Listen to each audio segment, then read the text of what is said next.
Tere, Eero!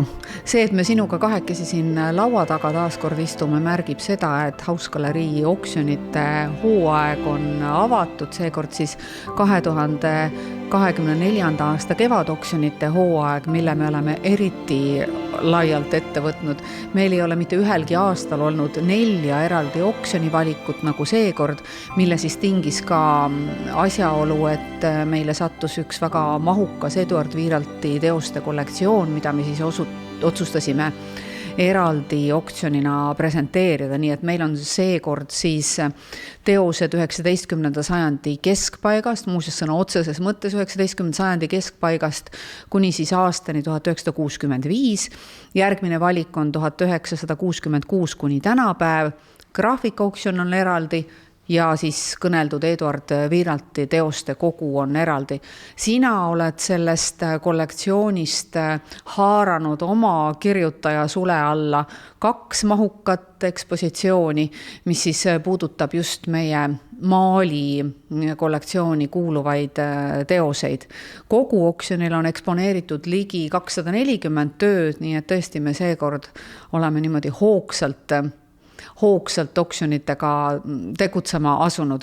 Ent enne, kui me hakkame oksjonitest rääkima ja kui sa oma sellisest lähtepunktist täpsemalt kõneled, mis sind seekord kirjutajana ehk köitis ja inspireeris, ma oleksin tahtnud küsida sinu viimatisest Veneetsias käigust. Sa olid ka tegev Eesti paviljoni ekspositsiooniga. Edith Karlsson siis seekord on 60. Veneetsia biennaalil Eestit esindamast. Ehk sa räägid pisut sellest Veneetsia kogemusest? Veneetsia biennaal endiselt on väga oluline kunstisündmus, kus saab näha väga palju kunsti, mida muidu ei näe, ja seekord oli esimest korda siis valitud kuraatoriks Lõuna-Ameerika päritolu inimene, mis tähendab, et ta tõi fookusesse väga palju Lõuna-Ameerika kunsti, aga laiemalt üldse põlisrahvaste kunsti. Ta ise on ka intervjuudes öelnud, et tema on käinud riikides, kus ilmselt ükski teine biennaali kuraator varem ei olnud käinud, Angolat mainib näiteks ja nii edasi, mis tõttu näeb tõesti väga huvitavat seninägemata kunsti. Teiselt poolt natukene on etteheidet, et säärane antropoloogiline huvi kunsti vastu ja ajalooline huvi kunsti vastu tõstab esile küll teatud teemad ja teatud autorid, väga palju autoreid ei olegi varem biennaalil näidatud, aga teose selline kunstiline läbitöötatus jääb tähelepanuta. Et oluline on see, mis on teose peal, kes on selle autor, mis kontekstis see pärit on, mis kõik on õige, aga et kui siis, kuidas see teose kunstiline mõõde välja mängib, et see alati ei ole oluline ja see ühegi kunstinäituse puhul ei ole hea. Nii et ollakse ühelt poolt huvitatud, mis on välja pandud, aga on kuulda olnud ka kriitilisi hääli, nagu alati. Ja seal on ka rahvuspaviljonid, seal on mõned poliitilised väljaastumised, millest räägitakse palju Ukraina sõjaga ja Iisraeli sõjaga seoses, aga on nagu alati ka selliseid poeetilisi projekte, mis vähemalt silmaga nähtavalt justkui pööravad selja meie maailma turbulentsele olemisele, aga ma kahtlustan, et isegi selles poeesias alati on abstraktsel tasandil need ärevused, pinged või ka lootused mingil moel sees. Kas sa leiad, et kunst laiemas plaanis on olnud kogu aeg läbi aegade niisuguse poliitilise vankri ees või on see praegu kuidagi kaasaegses kunstis suuremalt esile kerkinud, sest ma olen ka ise seda kuulnud, et just Veneetsia biennaali seekordsete ekspositsioonide foonil seda hästi palju esile tuuakse, et kõik koloniaalpoliitikat ja väga palju ka erinevaid muid niisuguseid ärevaks tegevaid poliitilisi sündmusi, mis on justkui nagu olnud kunstnikele selliseks ajendiks ja mingit pidi ka sissepääsupiletiks Veneetsia biennaalile, kui nad neid teemasid käsitlevad. Ma usun, et poliitika on alati kunstis sees ja ma arvan, et see on hea. Iseasi, kas poliitika peab olema peamine mõõde või ainuke mõõde, mille järgi teose väärtust hinnata. Et kui teos kajastab sotsiaalselt tundlikku teemat, kas see teeb sellest kohe hea kunstiteose või seal peab midagi veel olema. Ma tean erinevad koolkondi, mina isiklikult arvan, et võiks olla erinevad kihistused, ainult õigest teema käsitlusest ei piisa selleks, et kunstiteos kõnekas oleks. Aga jah, kunstil on poliitiline potentsiaal ja tegelikult ka Eesti kunstil, isegi teostel, mida võib-olla esialgu ei oskagi kahtlustada poliitilisuses. Kui võtame kas või oksjoni valiku, esimene nimi, Amandus Adams on maastik, seal ei ole mitte midagi poliitilist, see on idülliline, sentimentaalne maastik, aga me võime seal taga näha kunstipoliitilisi seisukohti.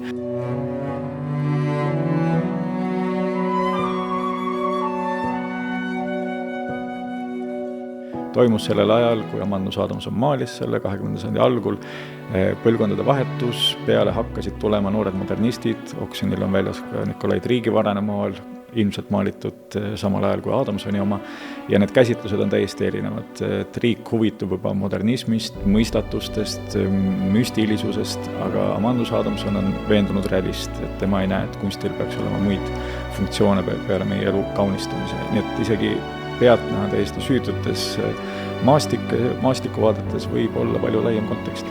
Seda me oleme ka eelnevalt ju mitmeti rõhutanud ja välja toonud, et just see Eesti maastikumaal tundub niivõrd söötu ja tundub niivõrd rahulik ja tundub niivõrd sulnis, ent eriti nõukogude perioodil pigem see ehk märkis ka seesugust poliitilist varjumist nende maastike ja lillede taha, kuna ühiskond oli väga reglementeeritud kunstnike jaoks, mida nad võisid teha, mida mitte.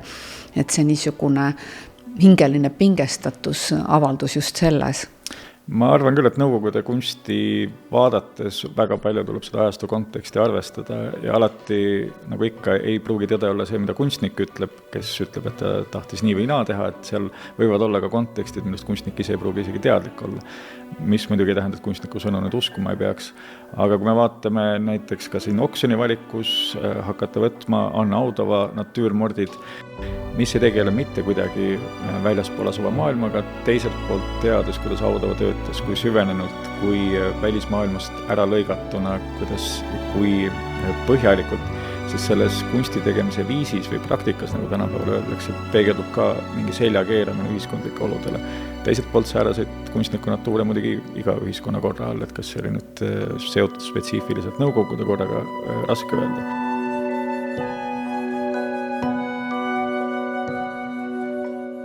Võtame siin 60-ndatest Elmar Kits, väga huvitav autor, jumal teab, mis temast oleks saanud, kui okupatsioon oleks peale tulnud.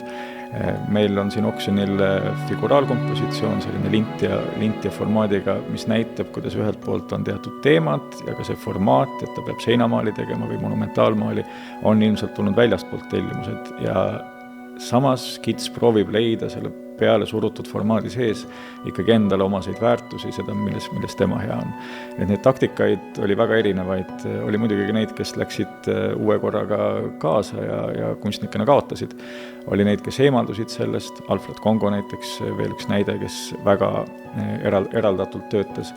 Ja siis oli neid, kes proovisid kuidagi toime tulla, et teha kompromisse ja vaadata, kas on võimalik säilitada kunstniku eneseväärikus ka siis, kui mingid asjad on ette antud.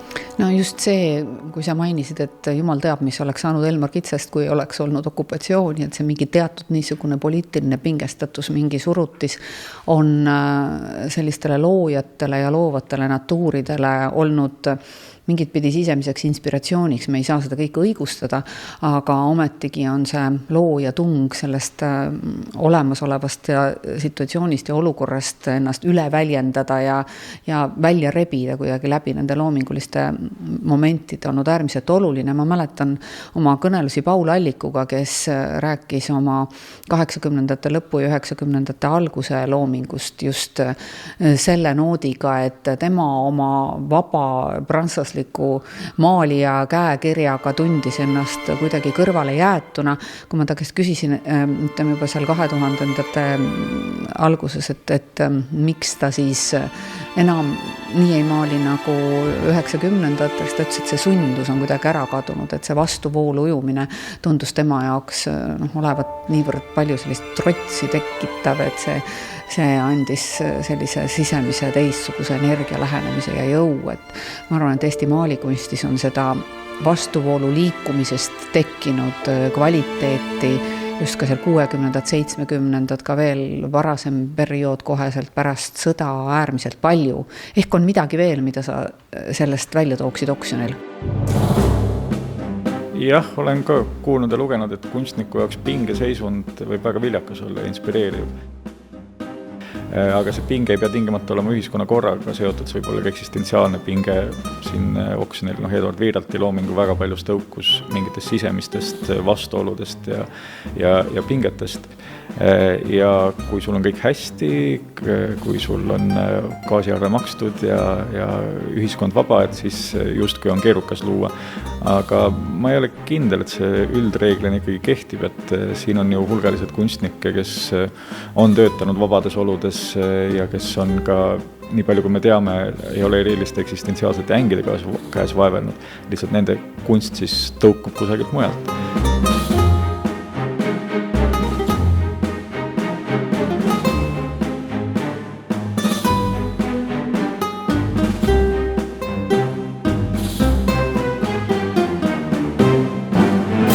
Kui Eesti kunstist rääkida, siis väga paljud autorid on tõukunud 20. sajandi alguses, aga ka Paul Allik näiteks esteetilistest väärtustest, ilu pakkumise vajadusest. Seda on ka kritiseeritud, kuna see on võib-olla liiga lihtne ja vaatab üle poliitilistest vastuoludest, mis ühiskonnas on ja nii edasi. Aga kas olla kriitiline või mitte, lihtsalt nii on. Et Eesti kunstnikud, sealhulgas tuleb öelda, et reeglina meeskunstnikud, on tahtnud kunstis väga palju, väga sageli luua ilu, luua selliseid pehmeid väärtusi, harmooniat, väga palju nad kujutavad ka kodumotiive, rääkimata lillemaaljatest, Kristjan Teder oma varase tööga, haruldase varase tööga. Seal me ju näeme, et meesautor, aga väga harmooniliselt ja idülliliselt proovib siis lilled ilu tabada. Et see vundament, millele Eesti maalikunsti ajalugu 20. sajandil toetus, oli suuresti minu arvates, aga võin ka eksida, ilukeskne, harmooniakeskne. Ja võib-olla ma rõhutakski pigem sõna harmoonia, et me ei taju ka maali pinnal, et värvid oleksid näiteks üksteisega vastuolus, või et pinstlilöök oleks kuidagi agressiivne või intensiivne, või et kompositsioon oleks kuidagi nurgeline või laiali lagunenud. Ikka proovitakse kogu aeg vaadata ringi elu päiksepoolsemas toas.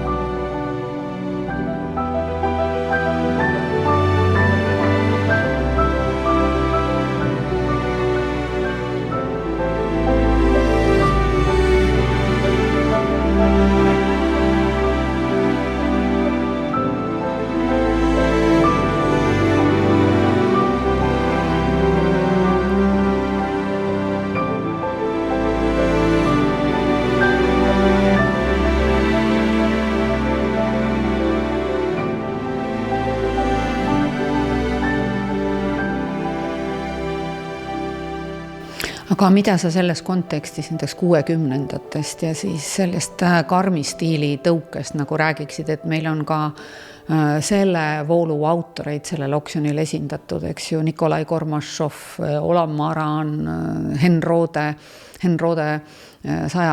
sünniaastapäev on meil käesoleval aastal tähistamisel äärmiselt selline jõuline figuur omal ajal Eesti kunstis olnud ja ka väga nii-öelda skandaalne persoon ja figuur just enne seda, kui ta vangilaagrisse saadeti, mis siis tema seda natuuri mingit pidi murdis, aga ma arvan, et märgiline autor igal juhul, kellest peaks rääkima.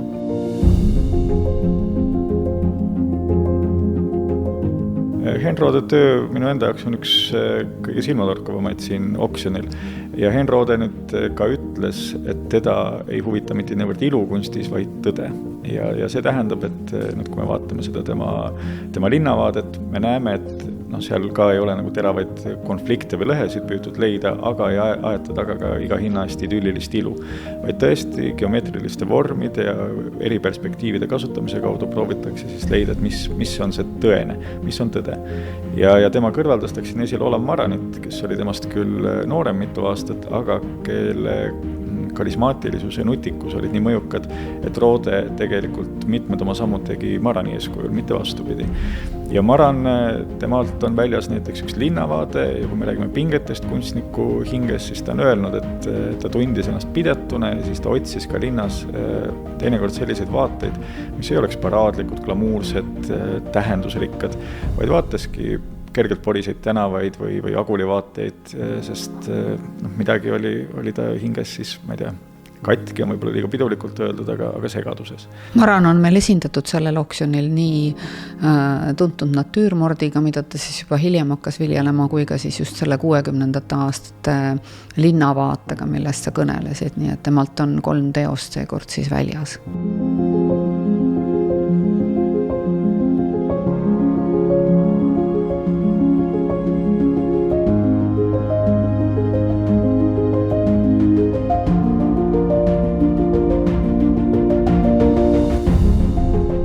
Ja Maranit minu arvates, temast tuleks veel rohkem rääkida.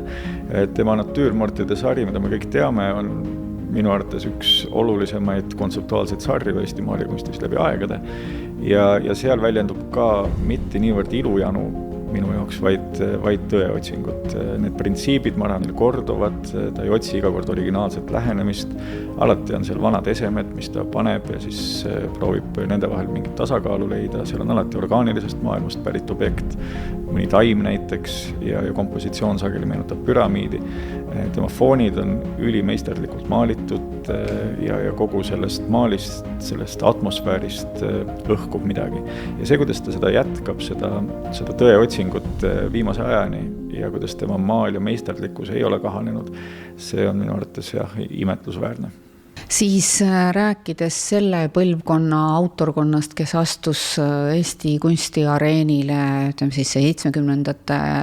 algus, 60. lõpp, niisugune jõuline avangardistide plejaad, ehk Toomas Vint oleks kunstnik, keda mainida, kuna Toomas Vint sai 80-aastaseks ja me oleme talle pühendanud oksjonil eraldi peatükki. Meil on 4 tema teost esindatud just seal 80. 90. aastate loomingust, mis tõi ka sellise, mitte just Toomas Vindi puhul, aga ka niisuguse postmodernistliku jõulise liikumise, mida ehk Miljard Kilk rohkem nagu siin oksjonil sõnastab, aga võib-olla siis natukene Toomasest ja ehk siis ka Miljard Kilgist kohe selle järel, mis arvaksid?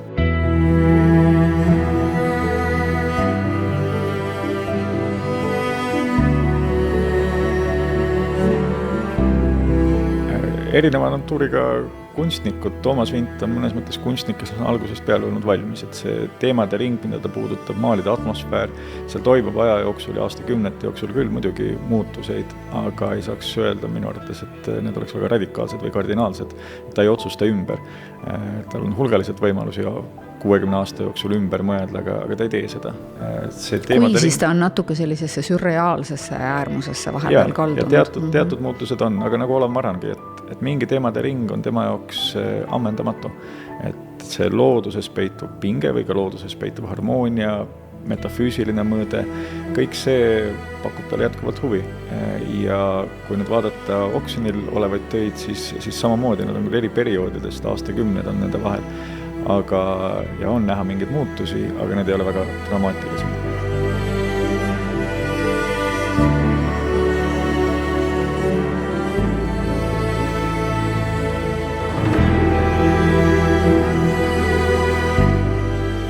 Miljard Kilk seevastu teeb väga huvitavaid pöördeid, alustab hüperrealisti või fotorealistina ja töötab mõned aastakümned hiljem hoopis väga selliste sürreaalsete või muinasjutuliste süžeedega, mis on täitsa erinev lähenemine, et ühelt poolt sa võtad reaalsuse ja kopeerid seda, kopeerimine võib-olla vale sõna, ütleme, annad reaalsust edasi tema mahlakates detailides, võimendad, nii et tekib mingi hüperreaalsus ja siis järgmine hetk allegooriad, muinasjutud, nägemused, unenäolisus, üpris erinevad lähenemised. Kilk on just hästi sügavuti tegelikult minu jaoks ka seesugune kunstnik, kes tegeleb üldse Euroopa kultuurimälu küsimustega ja kes väga palju interpreteerib ka oma loomingus sellist Euroopa mütoloogiat, nii et võib-olla need 2 oksjonitööd erinevad üksteisest sel määral, et üks tõesti on rohkem selline postmodernistlik väljaastumine 90. algusest ja teine siis käsitleb just seda laadi, mida me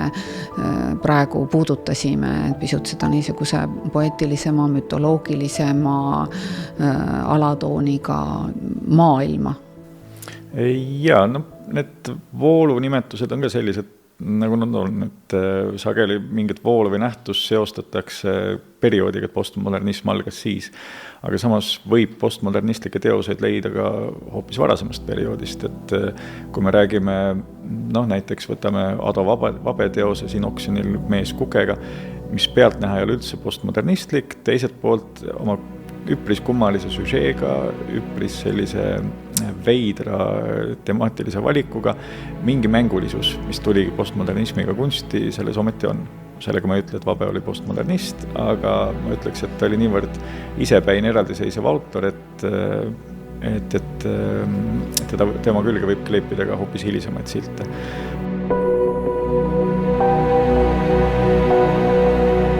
Või Nikolai Kulli töö Varane, mis on olen nüüd aru saanud siin teiste kõnelustest, asjatundjate kõnelustest, kunstiajalooline leid, kus me näeme Kulli sellisena, nagu me teda siiani ei ole teadnud, ei saaks öelda, et oleks realist. On ilmselt kusagil Saksamaal, väikeses külas maalimas ja nüüd see vormide lahustumine, mis seal toimub ja ka teatud õrn nägemuslikkus, mis sinna siseneb, see päriselt ei ole see Kulli realism, mida me hiljem tunneme, aga mis ta täpselt on, mis ismi alla teda lahterdada, ma ei tea, kas seda on võimalik. Püütakse teda ikkagi lahterdada sellise ekspressionismi alla, niisugune tugev jõuline ekspressionism, võib olla ka selliste saksa mõjutustega, et Saksamaad me ju ekspressionistide järgi saksa kunsti väga paljuski ka teame, nii et seda Kulli on peetud siis selliseks museoloogilise väärtusega teoseks, just kuna see periood, ütleme see nii-öelda ism ei ole Eesti kunstis väga laialt esindatud, et siis Kull niisuguse jõulise etteastega on tähelepanuväärne. Jah, aga vahel võib-olla me mõtleme, et ekspressionismile või ükskõik millisel ismil on omased teatud stiilivõtted, et kompositsioon peab olema lõhutud, pinstrilöök peab olema näiteks närviline, aga võib-olla seda ekspressionismi saab mõista ka teistmoodi, näiteks mingisuguse hingelise ängi väljendusena tugeval jõulisel moel. Siin oksjonil on Endel Kõksi varajane natüürmort, mis üpris erineb tema muidu üpris välja peetud ja sellistest kaunitest natüürmortidest, mis ta 40-ndatel tegi. Ja seal on näha punase värvi kasutamist ja mingit kummalist vormide värelemist, võbelemist. Ja nüüd on vaatenurga küsimus, kas me ütleme, et see on tundlik impressionism, postimpressionism või ütleme, et siin on ka tajuda mingit ekspressionistlikku, võib-olla ajastu pingetest, isiklikest pingetest lähtuvat emotsioonide väljendust. Aga ma arvan, et ega me ilmselt nende ismide ja voolude tõlgendamistega mingite teatud parameetrite järgi ei peakski nagu kunstipublikut ja üleüldse kunsti üle koormama. Et ma arvan, et mulle väga nagu imponeerib see sinu alatine seisukoht, kuidas sa kunsti vaatad läbi hingeliste tõlgenduste ja läbi sellise emotsionaalse koodi ja laetuse, mis on kunstniku ajendanud, sest vaevalt nad ise ennast mingite ismidega kuidagi sidusid, et nad läksid kaasa mingite vooludega ja interpreteerisid neid, nii et see Kõks on mu meelest hästi tore näide ja Kõks ei ole üleüldsegi traditsiooniline natüürmort ega mitte mingit pidi lillepilt, nagu ta pealtnäha ju on ja sellist mu meelest sükest jõulist, niisugust põnevat ja väga eksperimentaalset maalijate käekirja esindas ju ka Purvitise koolkonna seltskond ja Purvitise õpilased, kes on meie oksjonil samamoodi esindatud ja Villem Purvitis ise, eks, et kunstnikuna, kes siis juba enne Pallase asutamist andis võimaluse nii mitmetelegi meie Eesti soost autoritele minna ja õppida tema juures ja panna selline vaikne niisugune alus ja liikumine juba selle rahvuskunsti selgema tekkimise ja joonte väljakujunemise poole, et me räägime siin Paul Purmanist, sellel oksjonil Jaan Vahtra, Konstantin Süvaloo.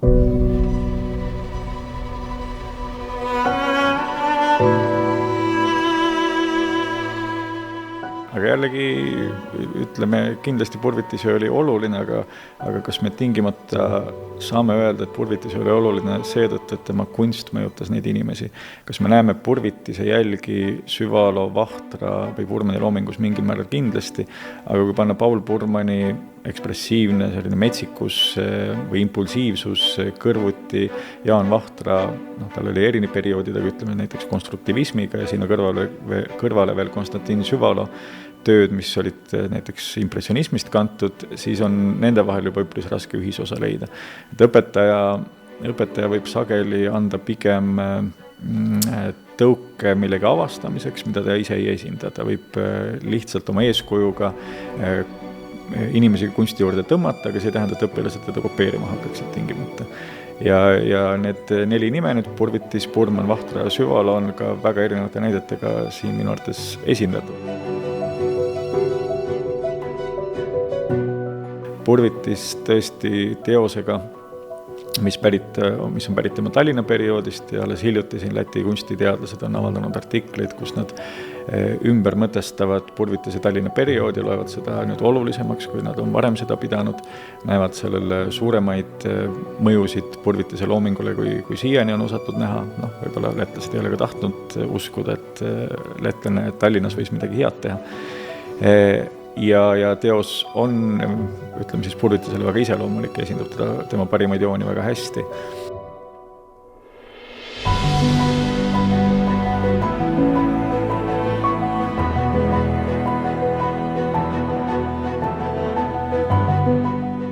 Süvalolt pigem selline varasem töö, kus on näha suuremat otsingulisust, tänu millele on Süvalole vahel iseloomulik dekoratiivsus väiksem, mis minu arvates on hea, sest aeg-ajalt muutub liiga kalkuleerituks ja liiga meie ilumeetele mängivaks, et see on tunduvalt mängulisem teos. Ja Purman ja Vahtra ka on töödega, mis iseloomustavad nende sellist pealiini, Purman eriti, ja Vahtra autoportree on nii sugestiivne, et nagu Kašpirovskile vaataks otsa. Et selle paneksid sa oma koduseinale kindlasti? Ma paneks ta seinale, aga ma ei ole kindel, et koduseinale.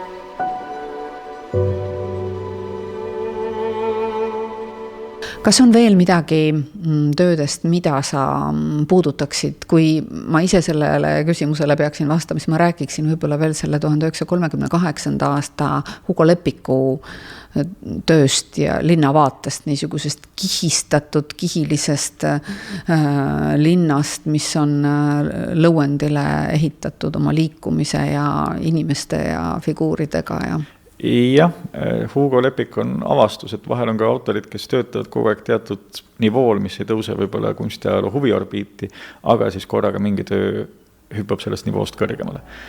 Ja see Hugo Leppiku töö minu arvates esindabki sellist õnnelikku avastust, kus korraga on mingid asjad hakanud klappima, mis muidu ei ole klappinud, korraga tekivad seal rütmid, mis varem ei ole tekkinud. Järgmine maal võib see kõik olla kadunud, aga kunstiga paraku nii on, et ükski õnnestunud teos ei ole garantii, et sul järgmine teos ka õnnestub.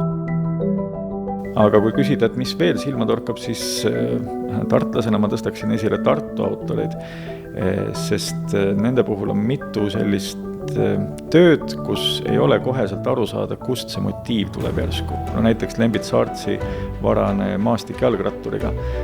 Suuremõõtmeline varane töö, Saartsi nii varaseid töid üldiselt ei ole teada.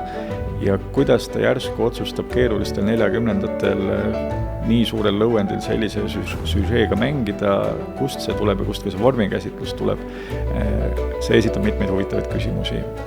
Kindlasti Mats Uumann, tema looming on väga huvitav, kahjuks natuke üle vaadatud, aga ma ütleks samuti kontseptuaalne, aga mängib väga hästi ennekõike muidugi valgusega, millest on tema puhul palju kirjutatud.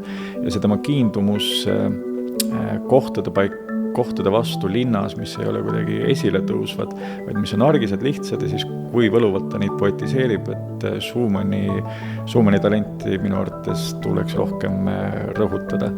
Ja siis on üks isiklik lemmik veel Nigul Espe töö, mis algab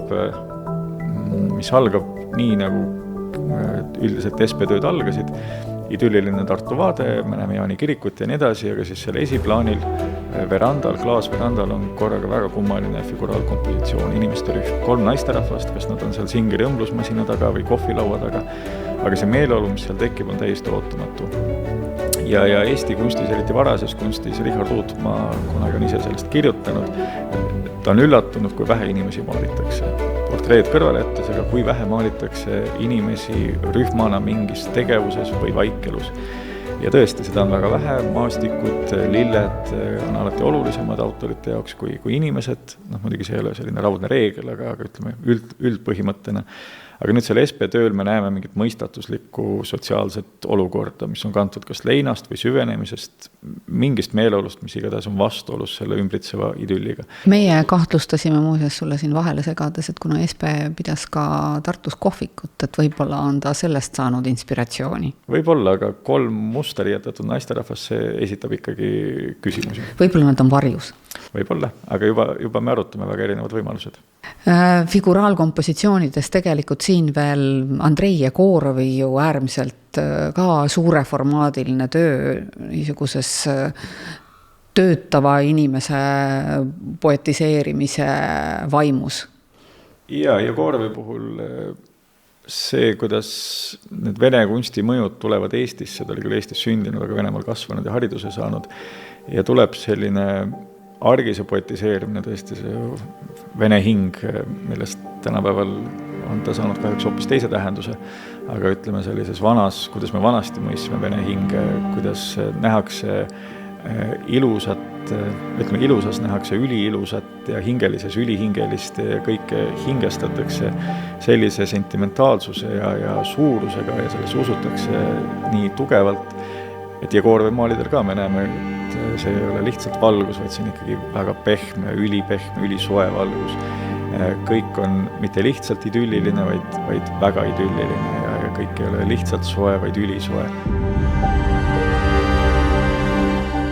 Et selline lähenemine võttis selle Eesti kunsti, maalikunsti ühe alustala, harmoonia otsimise, aga tõstis selle teatud mõttes mingile järgmisele tasandile.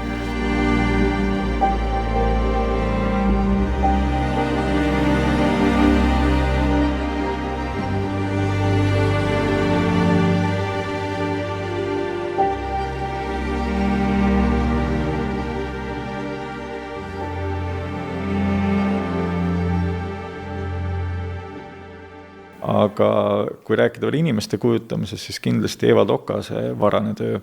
Okas on saanud teatud tunnusjooned meie teaduses ja nüüd see varane Okas lükkab neid ümber.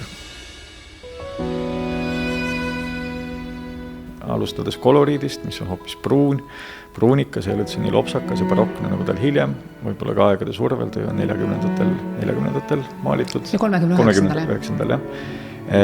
Aga mida enne kõike tahaks märkida selle töö puhul on see mängulisus. Vanemas Eesti kunstis nüüd mängulisust ülearu palju ei ole. Portreedes ka inimesed on reeglina kontrollitud, viisakad, vaatavad otse kaamerasse ja nalja ei tee. Ja nüüd Okase portree toob hoopis teistsuguse sellise lustaka peijeri ja kujutab teda nauditavalt. Okaselt on veel paar tööd, mis on minu jaoks ka tema sellisest tüüpilisest loominguliinist, millena me veel ehk teda nagu trafaretsena teame, erinevad, et ka üks üksik daam kusagil kohviku laua taga ja siis samas üks niisugune jõuline selline pruudi kujutamine hoopis Okasele nii mitte väga omases koloriidis.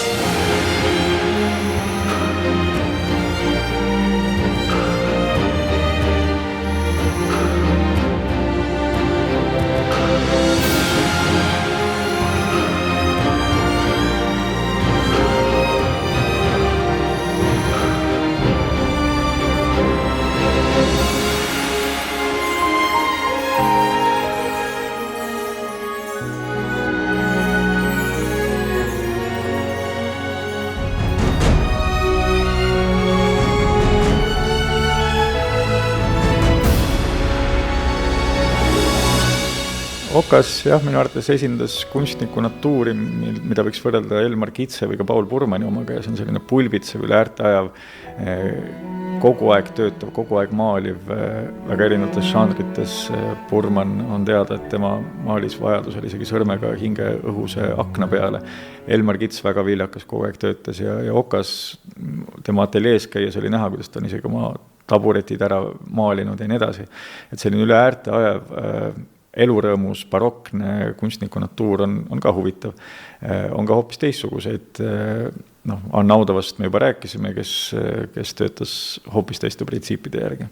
Mis on sinu enda selle oksjoni lemmikteos? Raske öelda. Jah, ma ütlen, Olav Marani natüürmordid, kuigi me teame neid palju, et seal ei ole sellist kunstialoolist avastust, on võluvad. Ants Laikmaa töö. Laikmaa töötas ka palju, aga sageli selleks, et teenida raha, et ehitada oma ateljeekodu valmis ja seetõttu need tööd on korduvad ja ei ole nii huvitavad. Käesolev töö vastupidi on nüüd läbi töötatud, huvitavas formaadis, ta on koloridi osas palju nüansi rohkem, kui ta tavaliselt on. Seesama Nigu Lespe töö oma mitmekihilisuses ja salapäras on võruv Lembit Saartsi tööd, ma mainisin, et neid teoseid on. Edward Ahase maastik, Ahas ka selline kunstnik, kellest liiga palju ei ole teada, aga kes ütleme nii, pantvange ei võtnud, et kui ta riskis, siis ta riskis, et julges katsetada ja see maastik, mis temalt on, näitab ka, kuidas ta dekoratiivsuse ja eksperimentaalsuse suudab ühendada.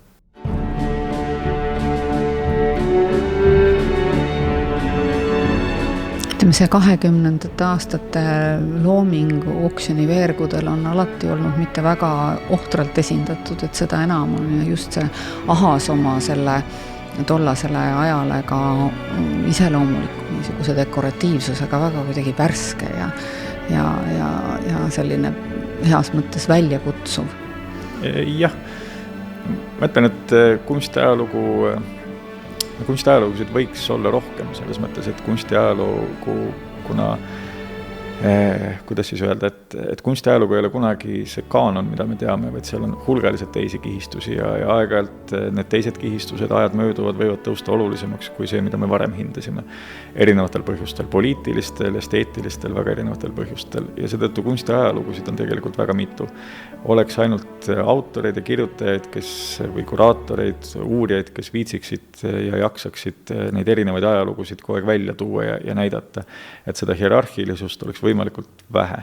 Et ei oleks nii, et on kunnid ja siis on vähemad vennad, vaid seesama Edward Ahas, tema üks töö on silmatorkav töö, aga kuidas täpselt seda nüüd tõlgendada või kuhu ta kunstiajaloos paigutada, et praegu me kunstiajaloos Ahase paigutame üpris äärealale, aga on kindlasti olemas kunstiajaloogusid, kus ta oleks hoopis teisel kohal. Ma arvan, see ongi väga hea moment nüüd meie selline elev ja emotsionaalne jutuajamine kokku tõmmata ja võib-olla siis ehk esitada ja kunstipublikule välja kutse luua läbi oma pilgu iseenese kunsti ajalugu, sest see on ju see, millest sa räägid, et kunsti ajalugu võib olla mitmekülgne, teda võib olla mitu ja mitu selles mõttes, kuidas me teda tõlgendame ja kuidas me teda näeme, kutsudes siis sellisele emotsionaalsele vabadusele kunsti vaadata, kunsti mõista ja kunstiga suhelda.